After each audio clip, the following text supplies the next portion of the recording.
My name is Eric Blythe Grantham.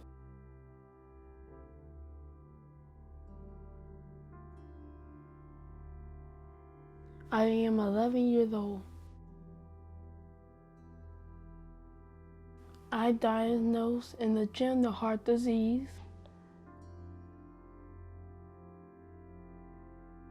I have to have the heart surgery. I know who's going to take care of me. His name is Jesus.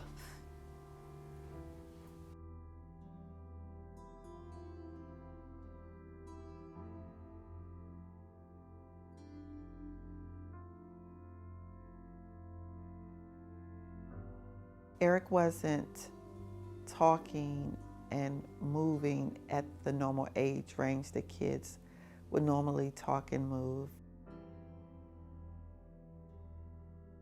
He has autism spectrum disorder. He has tic disorder, and he has asthma, and he has some speech delay. We have an amazing bond. That little boy, he is an amazing kid. He has taught me a lot, just about being human, forgiving, understanding. I'm not perfect. Him being sensitive to other people in the world. I wish the world were more like Eric. I get home, the emergency room doctor calls me as soon as I get home, and she says, I know we told you we couldn't find anything, but Eric has some veins that are above the heart area that we see on the x-ray, and we're going to need you to take him to cardiology. Eric has congenital heart disease, which really shocked me. I'm emotional now thinking about it. It's a really, really hard place to be in.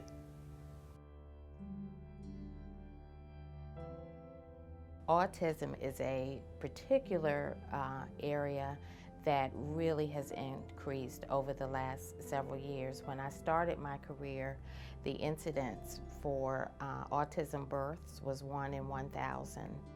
Currently, we're looking at about 1 in every 50 births when we talk about boys who actually are on the autism spectrum.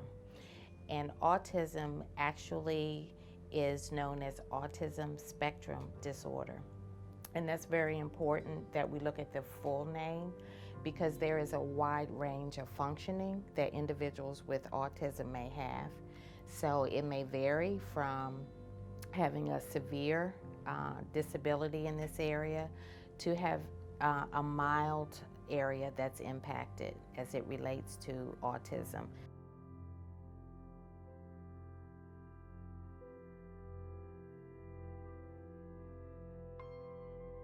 I met Eric's mom, Linda, first. Regular person coming in on a tour, wanting to find before and after care for her son. So what we usually do is we have the parents to bring the children in so we can meet them too, especially since she informed us that he had special needs, autism and different things of that nature. And she's like, you know, he loves the Lord, he loves singing and things of that. And she said, soon as she said he loves singing, he loved the Lord, he lit up.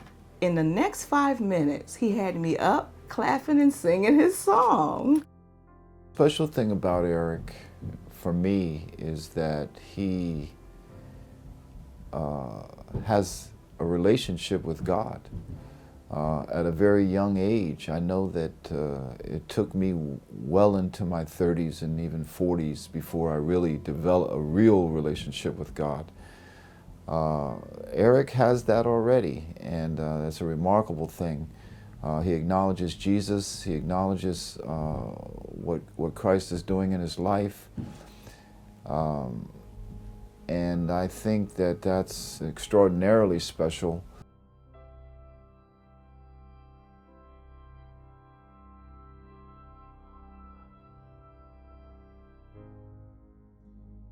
You could be in the worst mood, But when he smiles, forget about it. You're happy. I don't care what's happening in your own life.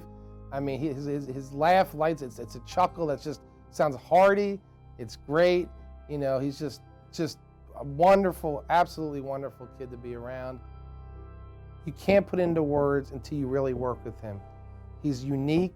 He's different in some respects, yet he has every quality of when you think of a happy-go-lucky kid, when you think of a good person, when you think of a good son, when you think of a good friend, that is Eric G. Eric came to us this summer, actually. His family relocated into the Silver Spring area, and we just are so fortunate to have him as our 5th grader here. He and his mom are just an integral part of what we love about what we do. Every day, I get Eric off the bus. He walks off the bus with just a huge smile on his face, runs right to me and gives me a great big hug. How could you not love this kid? It just broke my heart that this sweet, innocent little boy has to have these problems. And his mother, God bless her. You know, it takes a very strong spiritual person to do what she does. And he's a very lucky boy. And he's really supportive to his friends in the class. He's kind of always looking out for his classmates. He's always looking for a place where he can stand up and help people. I mean, he just loves to offer help. He's like pulling out a chair, picking something up for somebody, you know, helping them with their work. He is always he's really hungry to learn, and he just loves helping other students with anything, whether it's, you know, students are, you know, they've spilled their pencils on the floor. He's always the first one to get there to help them to pick them up. I had a chance to meet with him and his mom over the summer when they enrolled, and we sat down and met and had a chance to chat, and I was just immediately impressed with Eric as a young man. He's very, very high character, a very high character young man, very polite, very engaging, very fun to talk to.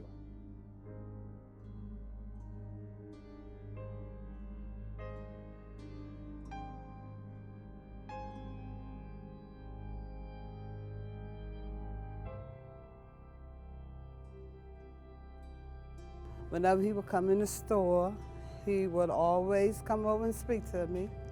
Him and his mother. He's very, very friendly.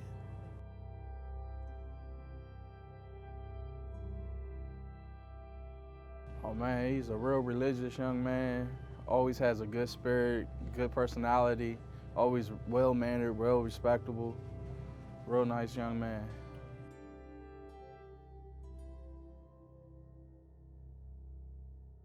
I first met Eric. His mom and them were in here shopping, and Eric was just a sweetheart. He just ran up to me and hugged me, and I was looking at who is this kid running up here hugging me? And he was like, "Hi, my name is Eric." And he was so happy and so bubbly that he stole my heart from day one. Every time Eric would come into the store, him and his mom, first thing he would do is, "Where's Miss Ferguson?" And I would hug him and kiss him, and he just has a pleasant personality that he's one of those, you could look at him and say he's one of God's special children.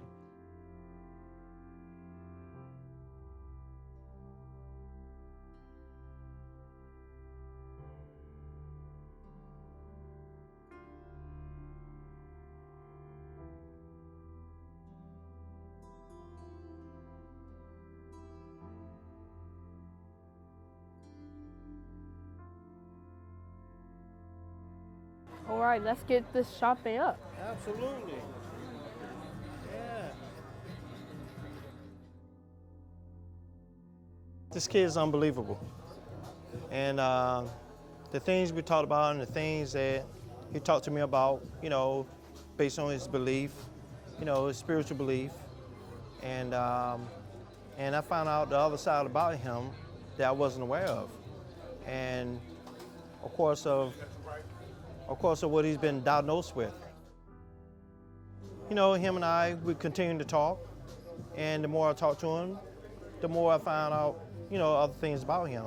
He became more interested to me, you know. It's like a son.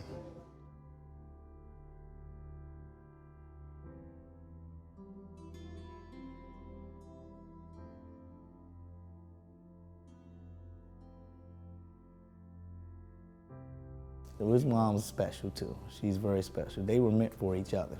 They were meant for each other. For a single woman raising a child alone, she's done amazing things. And you know, like Eric, you only see her down for a moment, you know, but she bounces back strong. She keeps a positive attitude for him and her. They're good together. His mother and I, we speak regularly, and he's told me about the heart issues that he's had come up. It's scary for a moment to hear, and you know, you never want anyone to go through anything like this. But with Eric, it's just, you know, we believe in God, we believe in Jesus Christ, so we know that Eric's going to be okay. And sometimes things like this have to come about so that he can show his work through it. And that's just without a doubt. We've already thanked him, we've already prayed and acknowledged the fact that this is going to be okay. When I find myself in a really, really rough spot, and I feel like I need someone to talk to, a lot of times I'll reach out to my sister or my good girlfriend, Melody. But for the most part, it's just me and Eric. And I have to talk to God. I find myself talking to him a lot sometimes, especially when I'm feeling alone in a certain situation. And I felt that way for a very long time. When a child has extensive medical needs, oftentimes the resources of the entire family are exhausted, and the brunt of the impact is usually on the primary caregivers. What we've found in research is that it's in a parent's nature, it's in a caregiver's nature to want to protect a child, to want to provide safety for a child. And when a child is diagnosed with a significant medical problem, this parent or this caregiver can no longer provide safety, can no longer provide stability in some circumstances, and this could create this loss of control phenomenon in the mind of the caregiver. When focus groups are conducted, what we often hear from parents of children with significant medical needs is the burden of having to wear multiple hats. These caregivers are forced to take on and adopt different roles. A child often doesn't walk around with a doctor or a nurse connected to their hip if they're entering the school building or if they're going into the community. So this caregiver has to become that child's advocate. That might be taking the role of the physician or the nurse to educate teachers and educate peers and educate anyone who's going to come into contact with the child of what their needs are, of what they can do, of what they cannot do, all while trying to keep an understanding that the child deserves dignity and respect. The thought of, you know, that he's been going through all of this and I didn't even know what's really going on. You know, they were telling me all this time, you know, he's okay, it's just growing pains. And to find out that he has to have open heart surgery.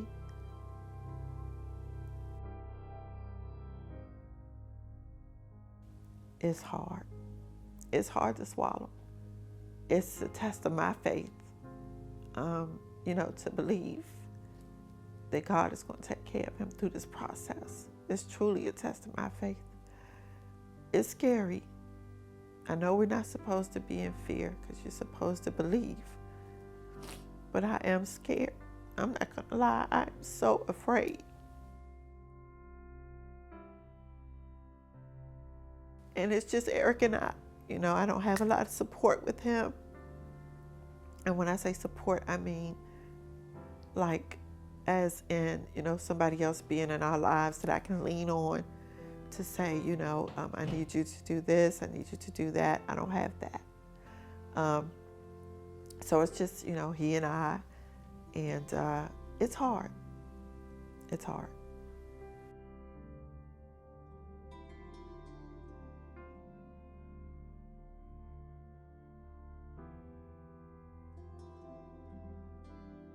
You know the movie A War Room? It's a good movie. The movie is about a lady who was make her closet to a war room. So I made my own war room and pray. So I have everything said. And have everything I write, and Jesus is your Father. And everything is so beautiful, and of course the causes. And I made these pictures a long time. And I made this. And did this, all of this. This war room is really special to me. This is praising for God. I pray for people who good to Jesus, who can pray for him. We love you. We love the people who pray Jesus. Who do you pray for the most, you think? My Aunt Shani. Tell me about Aunt Shani. Well, many years ago she can walk, but she cannot walk anymore. She's in a wheelchair now, but I pray for her every time, and I say, I want the Lord to heal my aunt, and she is awesome to me.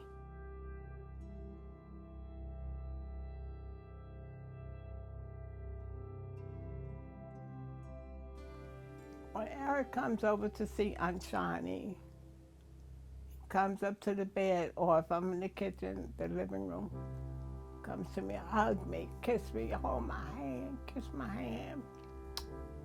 I love you, Aunt Shani. I love you also, Eric. How are you today, Aunt Shani? If I'm in the hospital, Eric comes to visit me, goes to the doctors, look at everybody in the hospital, stand in a circle and pray for Aunt Shani.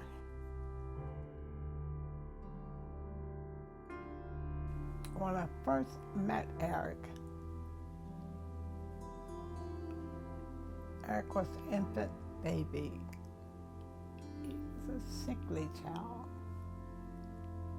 And Linda, my sister, she's a great mother. She's a great mother. Gonna be there. As I stated, if I plan, these are my true intentions.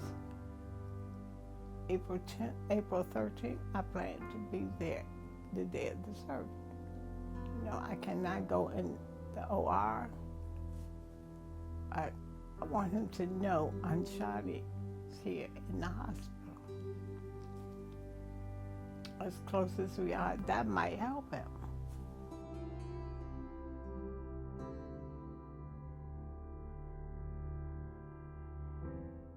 I've had people tell me because of my abnormality and the excruciating pain I'm in 24/7, 365. As I speak to you, the pain. And I'm not complaining, but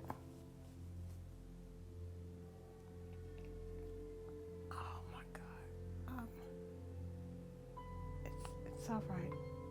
It's all right. It's so serious. And believe me, just as sure there's a God in heaven, believe me, Eric is going to come through in flying colors. Eric is going to be fine, especially when he finds out Aunt Shani is here. When he finds out I'm there.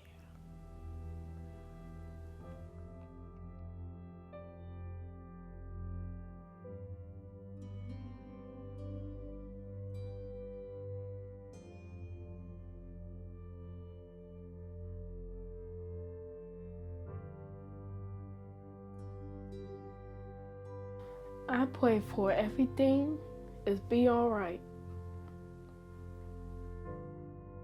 God's not going to leave me and Eric. I know that, he's going to make a way out of no way. How? I don't know. I just know it's going to happen.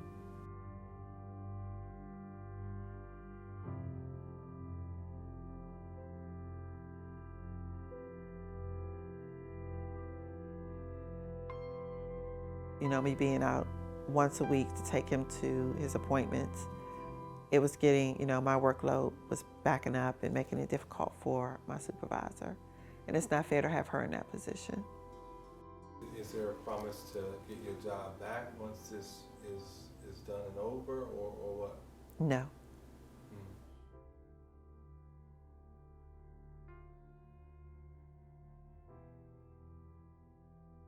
With my health insurance, I'll only have it for 30 more days once my job is over. So I'll have it until March 12th. Eric has health insurance, which I did call them regarding his surgery to see if they would pay the whole entire surgery. Or was this also going to be something else that I needed to be responsible for?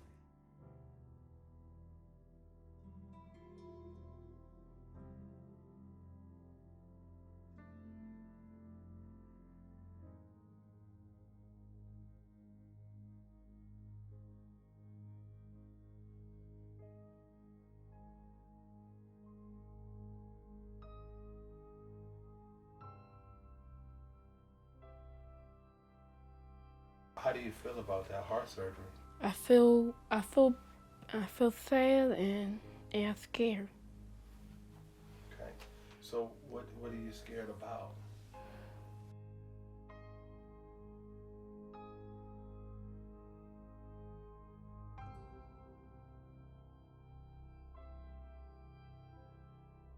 Pain.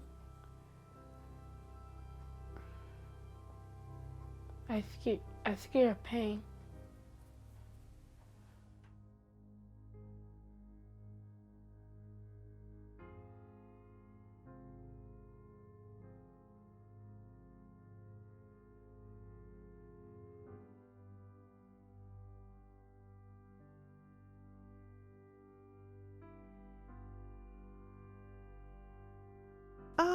I tell Eric all the time that Jesus is going to take care of him. I know that he's afraid, and it's okay for him to be afraid. He's a little kid. But I tell him all the time, Jesus is going to take care of you. You got to believe that. You know how you talk about Jesus and how you say he's good and he take care of people and things like that? And he gonna fix my surgery right. There you have it. Do you know God gonna take care of me? And I'm gonna be healed. I'm gonna be much better. And I can't want anything like that. I'm gonna be brand new.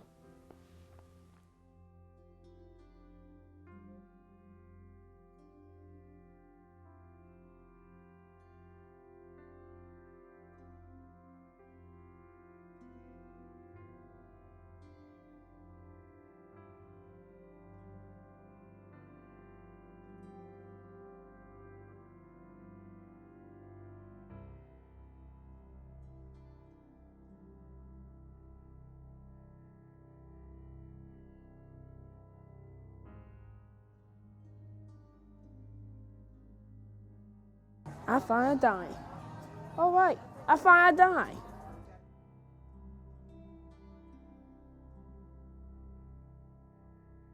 I think the best way to get people to understand or to advocate is actually turn it back on yourself. What if it was your child? What if it was someone that you loved?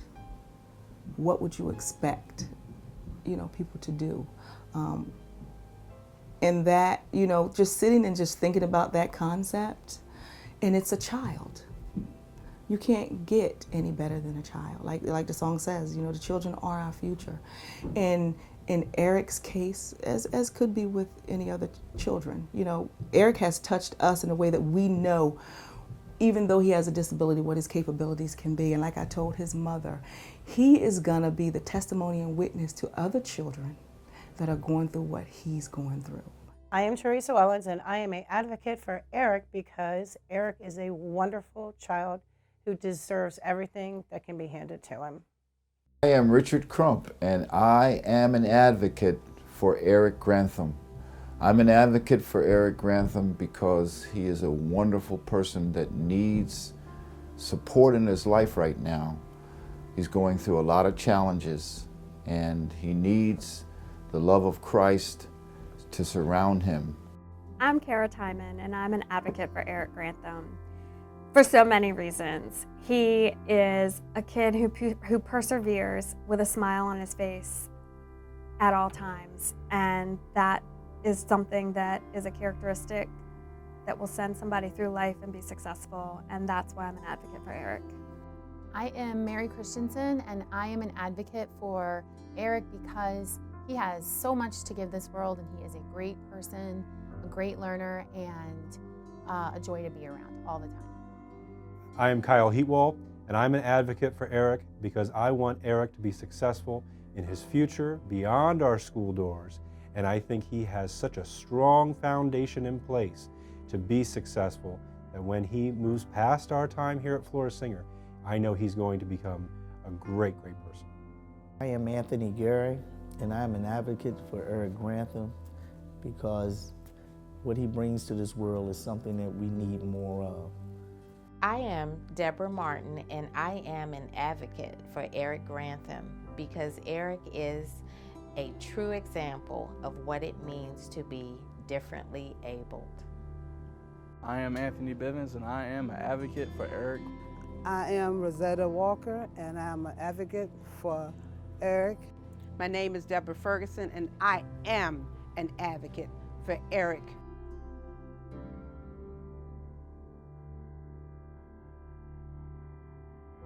What would you say to another kid your age? How would you encourage them? I tell them, God's giving you a house right now.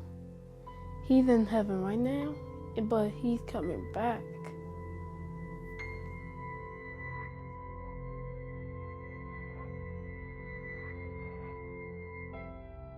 I know who's going to take care of me. His name is Jesus.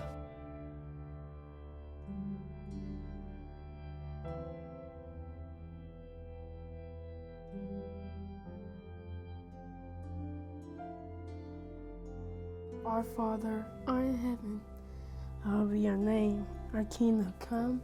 God's so good in this place right now. Our Father, art in heaven, hallowed be your name. Our kingdom come. Our will be done on earth as it is in heaven. Give us this day our daily bread, and forgive us our trespasses, and we give those trespasses they give us. Leave us not into temptation, and deliver us from evil. Holy the kingdom, and the power, and the glory forever and ever. Amen.